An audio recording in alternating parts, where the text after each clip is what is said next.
하이테크, 하이터치라고 하는 말을 들어보셨을 겁니다. 이 말을 하신 분이 이제 미래학자 존 나이스비트라고 하는 분인데요. 하이테크, 즉 첨단 기술을 의미합니다. 첨단 기술을 사용하는 사회가 될수록 하이터치, 즉 사람의 마음을 어루만져주는 공감과 위로가 중요하다는 것입니다. 그러니까 어떤 한 제품을 만들 때도 그 제품에 온갖 신기술만을 잔뜩 집어넣을 것이 아니라 그 기계 안에서도, 그 딱딱한 기계 안에도 사람의 마음을 어루만질 수 있는 그런 이렇게 마음에 관련된 하이터치적인 요소들을 집어넣어야 한다는 것이죠. 그래서 하이테크를 살아가는 사람들이 그 감정이 메마르지 않도록 하는 것이 굉장히 중요하다라고 하는 이 주장을 이 책에서 한 바가 있습니다. 그래서 그런지는 몰라도 사람들이 이 시대에 굉장히 많은 위로와 또 힐링을 필요로 하는 것 같습니다. 그래서 여러분들이 굉장히 자주 듣는 말 중에 위로 그리고 힐링이라는 말을 굉장히 많이 들어보셨을 겁니다. 그래서 이 시대를 바로 위로의 시대라고 그렇게 부르고 있습니다. 그러니까 삶은 확실히 이제 문명이 발달함으로 편해지고 또 훨씬 풍요로워졌는데 그에 반하여 마음이 더욱더 아프고 괴로운 사람들이 더욱더 많아진 것입니다. 그래서 서점에 가서 베스트셀러들의 목록을 보면 사람들을 위로하고 또 힐링하는 책들로 가득합니다. 그러니까 그만큼 이 시대가 위로가 필요한 시대라는 것을 말해주고 있습니다. 그런데 하이테크 시대인 오늘날뿐만 아니라 사도 바울이 살았던 2000년 전의 고대 시대에도 위로가 필요하기는 마찬가지였던 것 같습니다. 사도 바울이 오늘 본문에서 고린도 교회에게 위로의 메시지를 건네고 있습니다. 그러니까 바울도 위로가 필요한 상황이었고 또 고린도 교회의 교인들도 위로가 필요한 상황이었던 겁니다. 그래서 여러분들이 본문을 보시면 읽어보셔서 이미 눈에 띄셨겠지만 본문을 보면 위로라고 하는 말들이 상당히 많이 나옵니다. 화면에 보면 저 빨간 글씨가 다 위로인데요. 신학자들에 의하면 신약 성경의 위로, 이제 파라클레시스라고 하는 것이 헬라어인데요. 이 헬라어의 위로라고 하는 말이 총 29번이 나온답니다. 신약 성경 전체예요. 그런데 그중 8번, 그러니까 29번 중에 8번이니까 상당히 많은 거죠. 이 많은 위로가 고린도 후서에 나오고 고린도 후서 중에서도 우리가 읽은 이 1장에 무려 5번이나 나온다는 겁니다. 그러니까 고린도 후서는 정말로 위로가 가득한 장이라고 할 수 있습니다. 그래서 이 본문을 보면 하나님께서 사도 바울과 고린도 교회에게 굉장히 풍성한 위로를 주셨구나라고 하는 것을 짐작해 볼 수 있습니다. 배경을 좀 말씀드리면 이러합니다. 어떤 일이 있었길래 하나님께서 큰 위로를 주셨을까? 여러분이 아시다시피 고린도 교회는 바울이 개척한 교회들 중에서 가장 문제가 많은 교회였습니다. 물론 다른 교회들도 문제가 없었던 건 아닙니다. 그런데 고린도 교회만큼은 아니었습니다. 근데 그 이유가 고린도 교회가 지어진 고린도 도시라고 하는 특성이 연결되어 있기 때문입니다. 고린도 도시는 말 그대로 정말 죄악이 풍성한 곳. 그래서 동성애, 음란하고 신전들이 많고 그래서 온갖 죄악들이 판을 치는 데가 바로 고린도 도시였는데 그 고린도 도시의 교회가 세워졌으니 그 도시에 일어난 모든 문제들이 그 교회 안에 흘러 들어간 것입니다. 그래서 고린도 교회가 다른 교회와는 달리 굉장히 많은 문제들로 홍역을 앓고 있었던 겁니다. 그래서 사도 바울이 이 고린도 교회의 문제들을 해결하기 위해서 이제 고린도 전후서를 쓴 것이지요. 좀 구체적인 배경은 이러합니다. 바울이 3차 전도 여행을 나서고 이제 에베소에서 체류하게 되었는데요. 그 에베소에서 체류하는 동안 고린도 교회에 심각한 문제들이 일어났다라는 것을 듣게 되었습니다.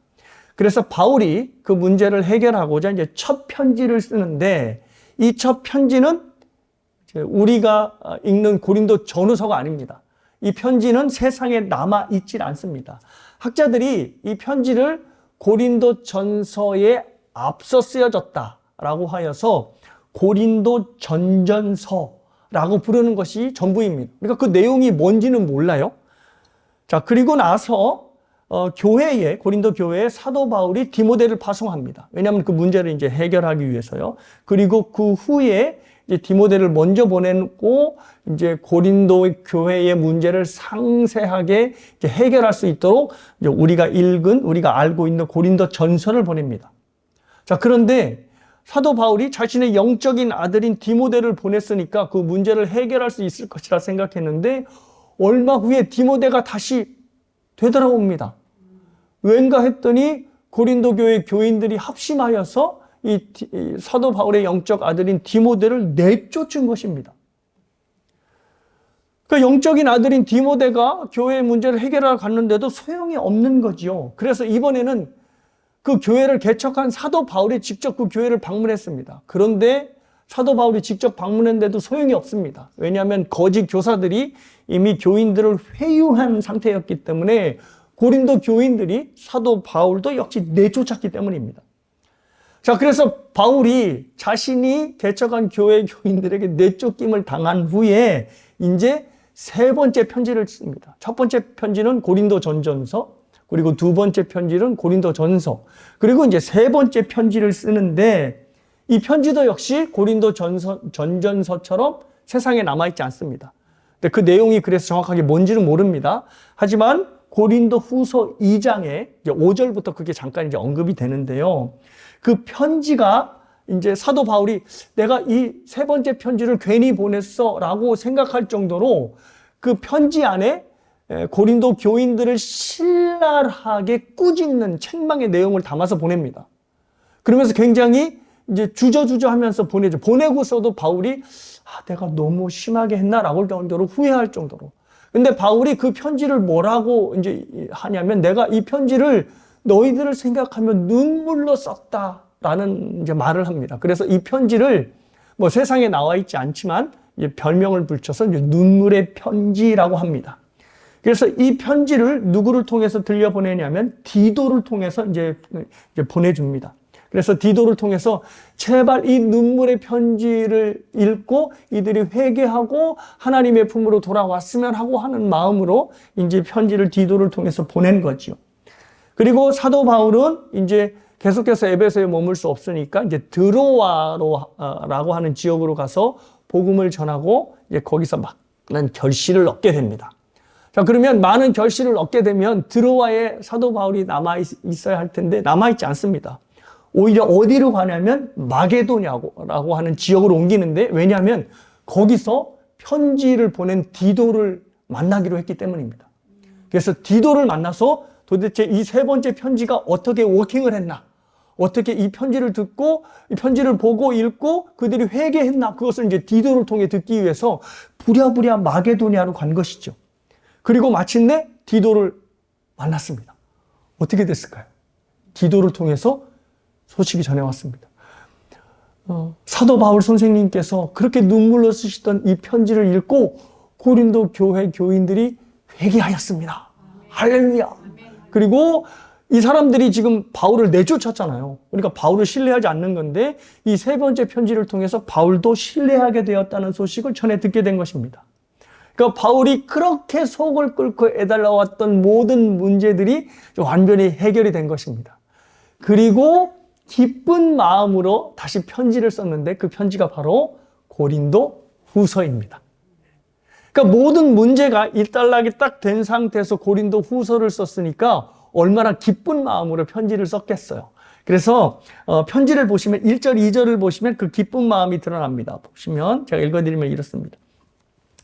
하나님의 뜻으로 말미암아 그리스도 예수의 사도된 바울과 형제 디모데는 고린도에 있는 하나님의 교회와 또 온 아가야에 있는 모든 성도에게 하나님 우리 아버지와 주 예수 그리스도로부터 은혜와 평강이 있기를 원하노라. 바울의 기쁨이 느껴지십니까? 은혜와 평강을 원하노라 하고 기쁜 마음으로 이제 편지를 보내는 겁니다. 자, 그런데 사도 바울이 고린도 교회의 문제를 해결한 후에 그 고린도 후서에 가장 쓴 첫 표현이 뭐였죠? 바로 이것입니다. 하나님의 뜻으로 말미암아 그리스도 예수의 사도된 바울이라고 하는 표현을 썼습니다. 굉장히 길죠. 그러니까 이 사도 바울이 이 표현을 통해서 자신의 사도직을 다시 한번 교인들에게 확정한 것입니다. 자, 그도 그럴 수밖에 없었던 것이 사도 바울이 교회로부터, 고린도 교회로부터 여러 공격을 받았는데 그 공격 중에 가장 주된 공격이 바울의 사도직에 관련된 공격이었습니다. 사도 바울은 그러니까 사도가 아니야. 그래서 사도 바울이라고 부르면 안 돼. 왜냐하면 그가 12제자 중 하나도 아니었고 그의 전력을 보면 그리스도인들을 박해했고 교회를 넘어뜨리려고 한 자인데 그가 왜 언제 어느 순간 사도가 된 거야? 그건 있을 수가 없어 라고 하면서 거짓 교사들이 고린도 교인들을 회유한 겁니다. 그래서 계속해서 바울이 사도가 아니라는 것을 계속해서 공격을 한 것이죠. 그리고 훗날 이 뒤에 가면 뭐라고까지 이 교인들이 사도 바울을 공략을 하냐면 바울은 말도 어눌하고 이 외형도 왜소해라고 하는 인신 공격까지 한 것입니다. 그러니 바울이 얼마나 마음이 낙담이 됐겠습니까? 그런데 이 모든 문제가 해결된 후에 다시 한번 강조를 하는 것입니다. 그게 뭐냐면 자신은 누구에 의하여? 하나님의 뜻에 의하여 사도가 되었다라고 말을 하는 것입니다. 그래서 1절 말씀을 보면 하나님의 뜻에 의하여 사도가 됐다는 것을 분명히 명시합니다. 그래서 사도라고 번역된 헬라어 아포스톨로스는 보냄을 받은 사람이라고 하는 뜻입니다. 그러니까 사도니까 하나님의 뜻에 의해서 사도가 됐으니까 사도 바울은 누가 보낸 거죠? 바로 하나님께서 보낸 사람입니다. 자, 그런데 문제가 있는 겁니다. 왜냐하면 사도 바울이 자신이 사도라고 증명할 길이 없는 겁니다. 당시에 유력한 사람들은 자신이 권위가 있고 유력한 사람인 것을 증명하기 위하여 자신보다 더 권위가 있는 사람들의 추천서를 받아서 그것을 넣고 다녔다고 합니다. 그래서 나는 이런 사람이야 라고 하면서 오늘날로 같으면 명함 같은 거죠. 이게 추천서를 딱 보여주었습니다. 그러니까 우와, 이 사람 베드로가 추천을 했네 라고 하면서 이제 딱 권위가 사는 거죠. 근데 사도 바울은 그런 추천서가 있나요, 없나요? 없습니다. 왜냐하면 하나님께서 부르셔서 그가 사도가 되었기 때문에 하나님께서 바울에게 추천서를 써주진 않았을 거란 말이죠. 그러니 바울이 사도라고 말할 수 있는 어떤 객관적인 증명 서류가 없는 것이죠. 그래서 거짓 교사들이 이것을 물고 늘어진 겁니다. 야, 추천서도 없는 사람이 어떻게 너희들의 지도자가 될 수 있느냐? 그의 전력을 봐라. 그는 결코 교회를 이끌 만한 지도자가 될 수 없다라고 비난을 한 것이죠. 그런데 사도 바울뿐만 아니라 모든 다른 사도들도 추천서가 없습니다. 왜냐하면 그 모든 사도들은 다 하나님에 의하여 보냄을 받았기 때문에 추천서가 없는 것이 정상입니다. 오히려 추천서가 없이 하나님의 뜻에 의하여 부름을 받았다는 것, 이것이 바로 참 사도인 것을 증명할 수 있는 길이 되는 것입니다. 자, 여기에 우리가 한 가지 적용해야 할 지점이 있습니다. 포인트가 있는데요. 그것이 뭐냐 하면 사도직분만 하나님의 뜻에 의하여 이루어진 것이 아니라 우리가 그리스도인이 된 것도 하나님의 뜻에 의하여 이루어졌다는 겁니다. 그 잘 알고 계시는 에베소서에 이런 말씀이 있죠. 곧 창세전에 그리스도 안에서 우리를 택하사 우리로 사랑 안에서 그 앞에 거룩하고 흠이 없게 하시려고 그 기쁘신 뜻대로 우리를 예정하사 예수 그리스도로 말미암아 자기 아들들이 되게 하셨으니 이는 그가 사랑하는 자 안에서 우리에게 거저 주시는 바 은혜의 영광을 찬송하게 하려는 것이라, 이렇게 나와 있습니다. 그러니까 하나님의 뜻하신 바, 하나님의 예정함에 의하여서 예수 그리스도로 말미암아 하나님의 아들들이 되었다는 것입니다. 그러니까 우리가 그리스도인이 된 것, 하나님의 자녀가 된 것도 하나님의 뜻하신 바에 의해서 살았다는 것입니다. 그래서 우리에게는 흔들릴 수 없는 믿음이 있습니다. 하나님의 뜻에 의하여 우리가 그리스도인이 되었으니 그리스도인으로 살아가는 모든 삶의 과정들이 좋든 싫든 간에 하나님의 기쁘신 뜻에 의하여 이루어진다. 즉 하나님의 주권 하에 이루어진다는 것을 믿고 있게 된다는 것입니다. 우리에게 삶에서 일어나는 기쁜 일뿐만 아니라 내 삶에서 잊어버리고 싶은 안 좋은 일까지도 하나님의 기쁘신 뜻에 이루어졌다라고 하는 믿음을 갖고 있다는 말이죠. 자, 그래서 이렇게 하나님의 주권에 대한 믿음이 강력하게 될 때 하나 우리가 오해하는 것이 있습니다.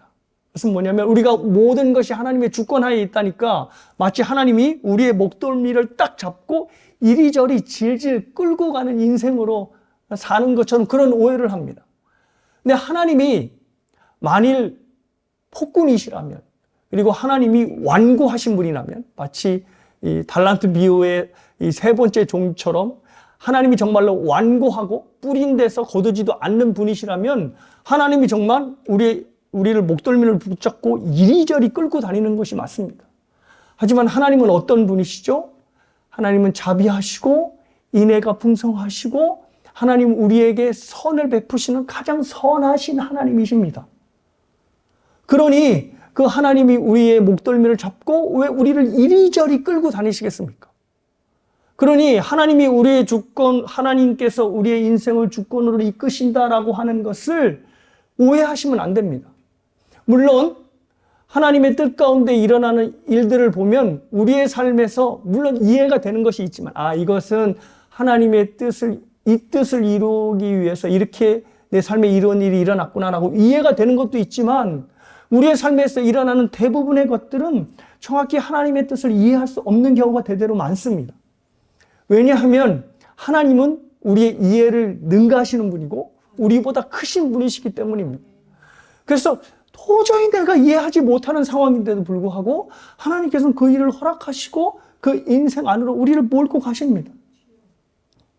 자, 그런데 우리가 하나님의 뜻을 온전히 이해하지 못했다 하더라도 그 하나님의 기쁘신 뜻이 없어지는 게 아니라는 말입니다. 하나님의 뜻은 그대로 있고 그냥 우리가 그 뜻을 이해하지 못할 뿐입니다. 그래서 우리의 신앙생활에 반드시 요구되는 자세가 있습니다. 그것이 뭐냐 하면 믿기 위해 이해하는 것이 아니라 이해하기 위해서 믿는 것입니다. 그러니까 이런 겁니다. 나는 도저히 이해할 수 없어. 내가 이해할 수 없으면 나는 믿을 수 없어. 라고 하는 것을 고수할 것이 아니라 아니야. 왜 내 삶에 이런 일이 일어나는지를 이해할 수는 없어도 일단 선하신 하나님을 믿자. 그러면 훗날 내가 나중에 이해하게 되겠지. 설령 내가 살아서 이해하지 못하더라도 하나님 앞에 가면 그의 얼굴을 보면 다 알 수 있게 된다니까 그때 이해할 수 있겠지라고 하면서 이해보다는 믿음을 먼저 앞당겨서 생각하는 것입니다. 그래서 안셀무스라고 하는 교부 신학자는 이런 말을 했습니다. 이해하기 위해서 믿는다라는 말을 한 것입니다. 그러니까 이해가 먼저가 아니라 믿음이 먼저라는 거죠. 믿어야 이해할 수 있다. 그래서 나는 모든 것을 이해한 후에 믿겠다라고 한 것이 아니라 나는 믿어야 돼. 먼저 믿음으로 받고 하나님의 신실하심을 믿고 그리고 이해할 거야 라는 말을 한 것입니다. 하나님은 우리의 이해를 넘으신 분이시기에 그가 하는 모든 일을 우리가 온전히 이해할 수 없습니다. 그러기에 안 된다고 나는 이해를 할 수 없어 라고 믿음을 포기할 것이 아니라 이해되지 않는 일을 허락하신 하나님을 믿고 신뢰하는 것입니다. 바울이 지금 고린도 교회의 문제를 상대하잖아요. 바울이 이 문제를 먼저 이해하려고 들였다면 끝까지 이 문제에서 헤어나오지 못했을 겁니다. 한번 생각을 해보십시오. 고린도 교회는 사도 바울이 자비량으로 개척한 교회예요. 정말 텐트를 기우면서 브리스길라 아굴라를 만나 정말 자비량으로 이 선교를 한, 그래서 자기 어떻게 보면 온전한 힘으로 세운 게 고린도 교회거든요. 그리고 고린도 교회는 악이 판을 치는 도시이기 때문에 굉장히 오래 머물면서 교회를 세웠습니다. 그러니 거기에 대해 모든 에너지가 농축되어 있는 것이 고린도 교회인데 고린도 교회 교인들이 지금 어떻게 해요? 자기를 인신공격하고 내쫓기까지 합니다. 그러니 바울이 이 상황을 어떻게 받아들일 수 있겠습니까? 가령 교회를, 은생교회를 개척했는데 여러분들이 저를 내쫓아요. 그러면 제가 그 상황을 어떻게 이해하겠습니까? 이해가 안 되는 거죠. 그런데 그 모든 배경에 누가 계시다고요? 하나님이 계시다는 겁니다. 그러니까 하나님은 고린도 교회가 바울에 의해 개척되는 걸 알면서도 이 고린도 교회가 바울을 공격하도록 그냥 허락을 하신 겁니다. 그러니 바울이 내가 이해하기 전에는 도저히 믿지 않을 거야 라고 했다면 고린도 교회를 그냥 버렸을 겁니다. 이 교회 이해가 안 돼. 하지만 바울은 이해가 먼저가 아니라 믿음을 먼저 받아들인 겁니다. 하나님의 선하신 뜻이 뭔가가 있겠지. 결국은 하나님이 이 문제를 풀어주실 거야 라고 하나님의 모든 선하심에, 모든 자비로우심에 맡겼던 것이죠. 사랑하는 여러분, 그래서 우리의 삶에 중요한 게 있습니다. 우리의 삶에 정말 고통스럽고 잊고 싶은 일이 일어날 때 이게 도대체 내 삶에서 왜 일어났지? 자꾸 이해하려 들면 안 됩니다. 그러니까 내 모든 고난과 고통을 이해하려 들면 들수록 어떻게 될까요? 나의 고난과 내 처지와 상황에 대해 집중하게 됩니다. 자꾸 내 자신을 보고 내 불쌍한 상황을 자꾸 연민하게 되죠.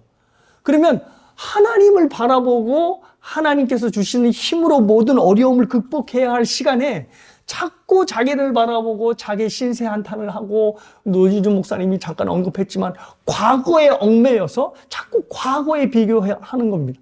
내가 과거에 그랬지 않았었어야 했다라고 하면서 자꾸 과거에 매이게 되는 거죠.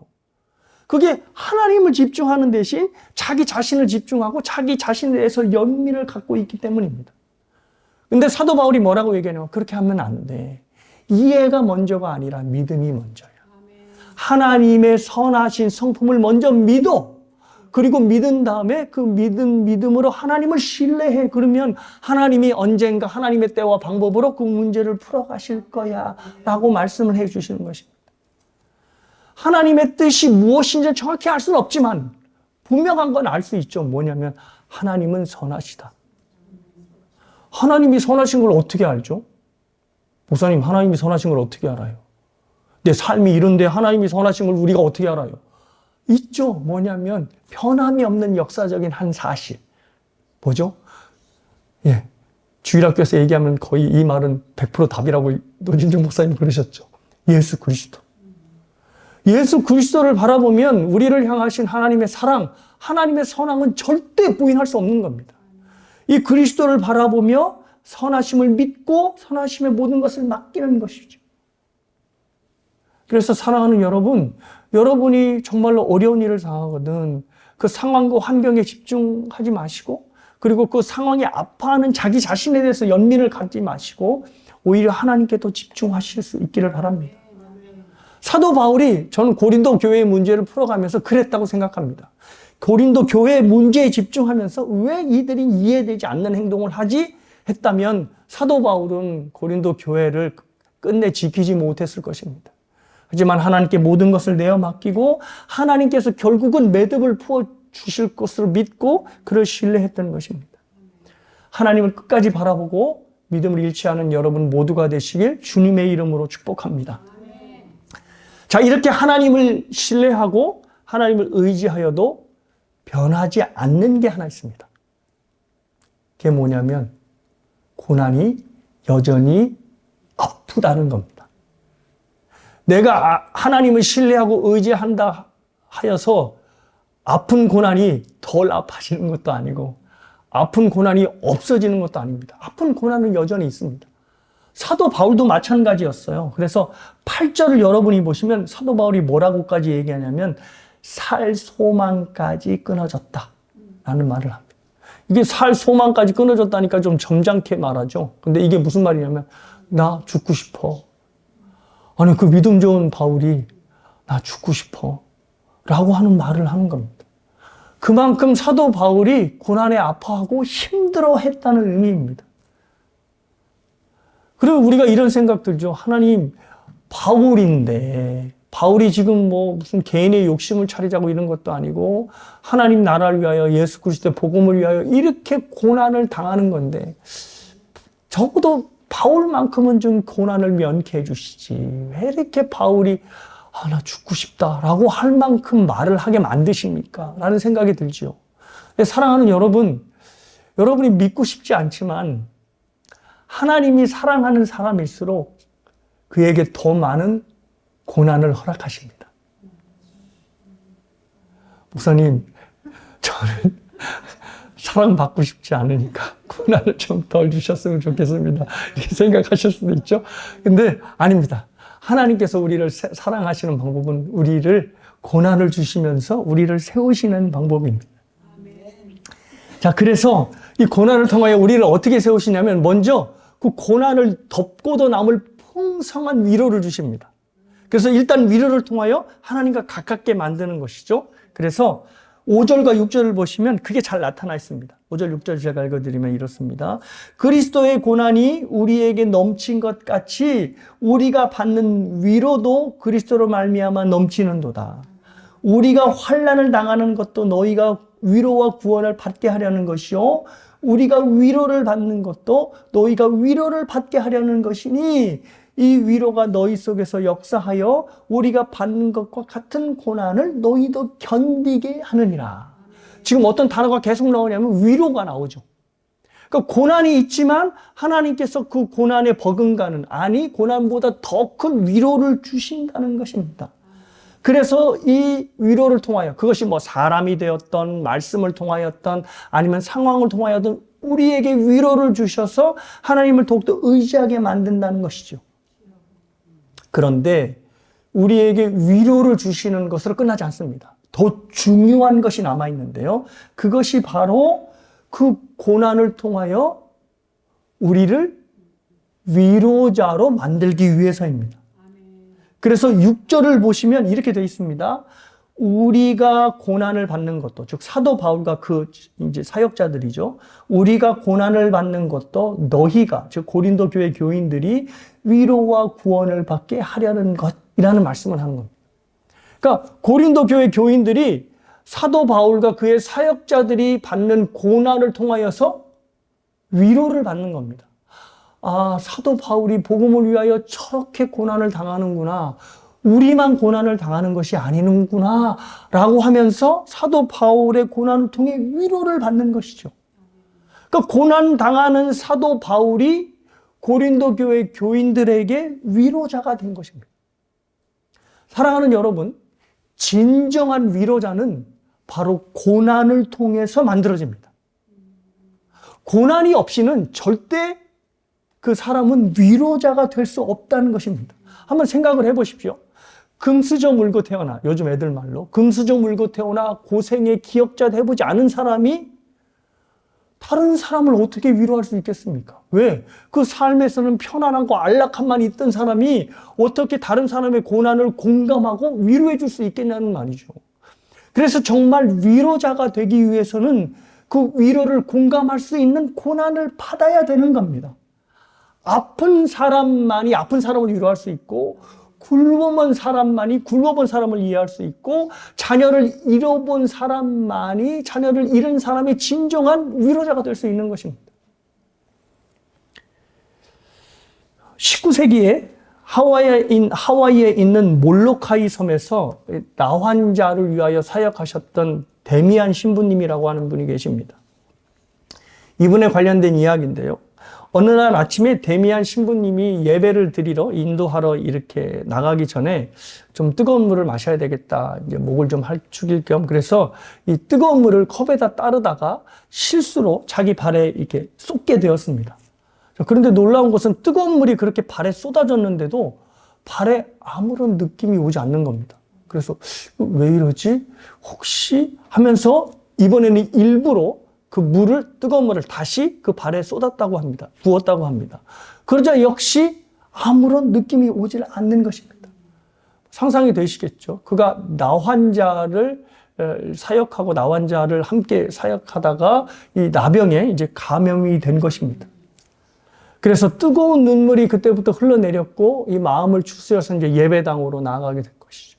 그리고 이제 예배당에서 예배를 인도하고 설교 시간이 되어서 이제 그 회중들에게 인사를 전하는데, 그때는 항상 같은 말로 인사를 했는데 그때는 말을 좀 바꾸어서 그 회중들에게 인사를 했다 합니다. 예전에는 나의 동료 신자 여러분이라고 이제 인사를 해서 설교를 시작했는데, 이번에는 나의 동료 나환자 여러분이라고 인사를 시작한 것입니다.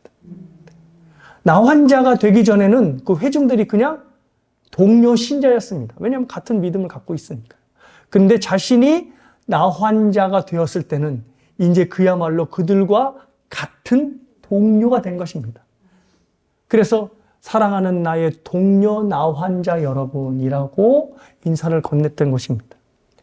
나환자가 되기 전에는 그냥 동료 신자에 지나지 않았지만 나병에 걸린 후에는 비로소 그들과 함께 공감할 수 있고 아픔을 나눌 수 있는 나환자 동료가 된 것입니다. 이때부터 데미안 신부님은 그 나병 환자들에게 진정한 위로자가 되었고 공감할 수 있는 위로자가 되었던 것입니다. 이처럼 상대방과 동일한 고난에 처하지 않고는 그 사람의 온전한 고통을 이해할 수가 없게 되는 것입니다. 그래서 데미안 신부님도 본인이 나병에 걸리기 전에는 나환자들을 자기의 입으로 나의 동료라고 부르기를 주저했던 것입니다. 자, 이것이 바로 성자 예수님이 인간의 몸을 입고 이 땅에 오신 이유입니다. 성자 예수님께서 이 땅에 우리와 같은 몸을 입고 오신 이유는 우리에게 진정한 위로자가 되기 위해서입니다. 여러분이 아시다시피 예수님의 인생은 그야말로 비참한 인생이었습니다. 아니, 누가 날 때부터 마구간에서 태어나서 말구유를 요람으로 누워있는 사람이 누가 있겠습니까? 아무도 없죠. 근데 예수님은 시작부터 그런 비참한 삶을 사셨습니다. 그리고 태어난 후에도 이 요셉과 마리아의 삶이 그렇지 녹록지 않았던 모양입니다. 그래서 누가복음 2장에 보면 출산한 마리아가 이제 율법에 따라서 정결 의식을 행하러 예루살렘으로 가는데 그때 제물을 드리도록 돼 있거든요. 그런데 비둘기 2마리를 드렸습니다. 근데 비둘기 2마리를 왜 드릴 수밖에 없었냐면 율법에 이렇게 기록되어 있습니다. 만약에 정결 의식을 행하는 여인이 어린 양을 드릴 형편이 되지 못하거든 비둘기를 대신하여 드려라라고 하는 말이 있습니다. 그러니까 이 말은 요셉과 마리아 가정이 그만큼 형편이 어려웠다는 것을 의미합니다. 그리고 예수님은 공생에 있었을 동안도 비천한 생활이 계속해서 이어졌습니다. 인자는 머리 둘 곳이 없다라고 자신의 떠돌이 생활을 말씀하시기도 하셨고, 그리고 그의 삶은 녹록지 않아서 형제들의 배척, 제자들의 배신, 군중들의 욕설과 폭력까지 인생에서 정말 감당할 수 없는 고통들을 이어갔습니다. 그리고 그의 삶의 마지막은 보통 사람들이 죽을 수 없는 십자가의 끔찍한 사형틀에 죽게 되었습니다. 이렇게 예수님의 삶은 완전히 밑바닥 중에서 밑바닥의 삶을 살아갔던 것입니다. 그런데 역설적으로 그런 비참한 삶 때문에 예수님은 우리에게 진정한 위로자가 될 수 있었던 것입니다. 한번 생각해 보십시오. 예수님이 마구간에서 태어나지 않고 황실에서 태어나서 왕족으로 자라서 호의호식하며 자랐다면 누가 예수님의 말씀에 귀를 기울였을까요? 팔복을 예수님이 가르칠 때 애통하는 자는 복이 있나니 가난한 자는 복이 있나니 했을 때 사람들이 모르더라. 예수님이 가난은 해봤나? 맨날 왕실에서 좋은 것만 먹고 그러면서 애통은 해봤나? 라고 생각했을 겁니다. 예수님의 가르침이 모두 다 공허한 메아리로 들렸을 거란 말이죠. 이호령 교수님이 아주 재미난 말씀을 했습니다. 자신이 기독교 신앙을 갖기 전에 그래도 내가 신앙을 갖게 된다면 나는 불교보다는 기독교다. 왜냐하면 불교의 불상을 보면 이제 이호령 교수님 표현 그대로 얼굴에 개기름이 절절절 흐른다는 거죠. 그런 사람한테 무슨 고통과 속세의 어려움을 기도하겠냐는 거죠. 그럴 수 없다. 그런데 기독교의 십자가를 보면 특별히 카톨릭의 십자가는 고난당하신 예수님이 매달려 있잖아요. 그런 예수님을 보면 저절로 기도하고 싶은 마음이 든다. 그래서 나는 훗날 신앙을 가지게 되면 기독교를 가질 것이다라고 말한 바가 있습니다. 물론 이제 그것 때문인지 몰라도 이제 이호령 교수님은 박사님은 이제 세례를 받으시고 돌아가셨죠. 근데 바로 이것입니다.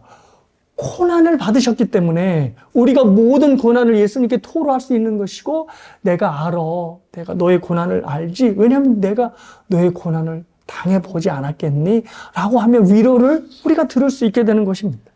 그래서 히브리서에서는 바로 이런 말씀이 있습니다. 어떤 말씀이 있냐면 히브리서 4장 15절에 이렇게 되어 있습니다. 표전 세번역으로 제가 읽어드리면 우리의 대제사장은 우리의 연약함을 동정하지 못하시는 분이 아닙니다. 그는 모든 점에서 우리와 마찬가지로 시험을 받으셨지만 죄는 없으십니다. 그러니까 우리가 당하는 모든 고난을 예수님께서 당하셨다는 거죠. 그래서 우리가 고난을 당하여 힘들어할 때, 야, 그깟 것 하나도 못 이겨내냐? 이렇게 말씀하지 않으시고, 그래, 내가 너를 아픔을 알지. 내가 그 고난을 당해서 알잖아. 라고 하시며 공감하시고 동정하신다는 것입니다. 뭐가 예수님을 이렇게 만들었을까요? 바로 예수님께서 이 땅에서 고난을 당하시며 받으신 상처가 예수님을 위로자로 만든 것입니다. 그래서 예수님을 그냥 위로자라고 부르지 않고 뭐라고 부르냐면 상처 입은 위로자라고 부르는 것입니다. 사랑하는 여러분, 여러분이 많은 고난을 받으셨거든 그 고난을 통하여 하나님께서 여러분을 위로자로 세워주시는 것임을 믿습니다. 고난의 상처가 많을수록 그 상처의 수대로 여러분의 위로는 깊어지고 여러분은 더욱더 견고한 위로자로 설 수 있게 되는 것입니다. 그래서 고난만 막 있는 것이 아니라 고난과 함께 위로가 항상 따라가는 것입니다. 그 위로를 내가 받든지 아니면 그 위로를 상대방에게 주는지 하는 것입니다. 고난만 있지 않고 고난과 함께 위로가 따라오는 것입니다. 가톨릭 신자였던 이 박완서 씨가 한 말씀만 하소서라고 쓴 수필집이 있습니다. 제가 설교할 때도 몇 번 인용을 해드렸는데요. 이 말씀만 하옵소서라고 하는 수필집의 내용은 25살 난 외아들을 교통사고로 잃은 박완서 씨가 그 무너져 내리는 마음, 그 체험을 이제 저 한 말씀만 하옵소서라고 하는 수필집으로 이제 내었습니다. 근데 그 책의 내용에 바로 이런 내용이 있습니다. 하루는 이 막 들끓는 마음을 이제 요동하는 마음을 어찌할 수 없어서 이 마음을 추스리고자 이제 수도원에 머물고 있었다고 합니다. 근데 수도원에 머물고 있을 때 어떤 한 엄마를 만나게 되는데요. 그 엄마도 사연이 있었죠. 어떤 사연이 있었냐면 딸이 몸이 아픈데 너무나 몸이 아픈데 자기 몸을 가누지 못할 정도로 몸이 아픈데 이 아픈 몸을 이끌고 자꾸 수녀가 되겠다고 하는 겁니다. 그러니 엄마가 얼마나 속이 썩겠어요. 야, 수녀가 되는 것은 네 몸이 건강해진 후에 수녀가 되는 것도 늦지 않아. 그러니 수녀가 되겠다는 것은 제발 좀 이렇게 뒤로 미루고 네 몸이 회복되는 거 먼저다라고 이야기를 하는 거죠. 라고 하면서 이제 그 자기가 처한 이제 상황을 이제 푸념을 하는 겁니다. 누구 앞에서? 박완서 씨 앞에서. 근데 박완서 씨는 지금 어떠한 상황이에요? 아들이 떠나갔어요. 그 생때가 의대를 다니고 있는 똑똑한 아들이 교통사고로 하루아침에 죽었으니 이 엄마의 푸념이 한스럽게 들리지 않고 속으로 아이고 배부른 소리 하고 있구만 이제 생각이 든 겁니다. 그래서 최대한 점잖게 그 엄마한테 이렇게 얘기를 했다고 합니다. 저는 교통사고로 외아들을 잃었는데 이렇게 밥 잘 먹고 잠 잘 자고 있습니다. 라고 이제 점잖게 얘기했다죠. 자, 그런데 그 소리가 무슨 뜻이냐면 배부른 소리 그만하고 입 닫아 라고 하는 소리였습니다. 이제 그 소리를 듣고 이 엄마가 어떻게 할까요? 미안한 마음이 드는 거지요. 아이고, 내가 괜한 얘기를 했구나. 그런데 박완서 씨가 그 엄마의 표정에서 한 가지를 딱 캐치했습니다. 그게 뭐냐면 자기의 얘기를 듣자 그 엄마의 얼굴이 안도감이 올라오더라는 겁니다. 그렇죠. 그럼 뭐냐면 나의 힘든 상황은 이 사람에 비하면 아무것도 아니구나 라고 안도와 위로를 받았다는 거죠. 그때 박완서 씨가 이런 깨달음이 얻었답니다. 내 쓰라린 고통이 남의 고통을 치유할 수 있는 약이 될 수 있구나 라는 것을 그때 깨달았다고 합니다. 자, 보십시오. 고통과 고난만 따로 있는 것이 아니라 고통과 위로가 함께 가는 것이죠. 그것이 자기에 대한 위로가 됐든 아니면 상대방을 위로가 됐든 그 위로와 고통이 함께 가는 것입니다. 그래서 오늘 본문을 보면 위로와 고난이라고 하는 이 단어가 거의 대등하게 나타납니다. 위로 한번 나오면 고난도 나오고 또 위로가 나오면 고난도 나오는 것입니다. 그러니까 고난과 위로가 마치 짝을 이루는 것처럼 나오는 것입니다.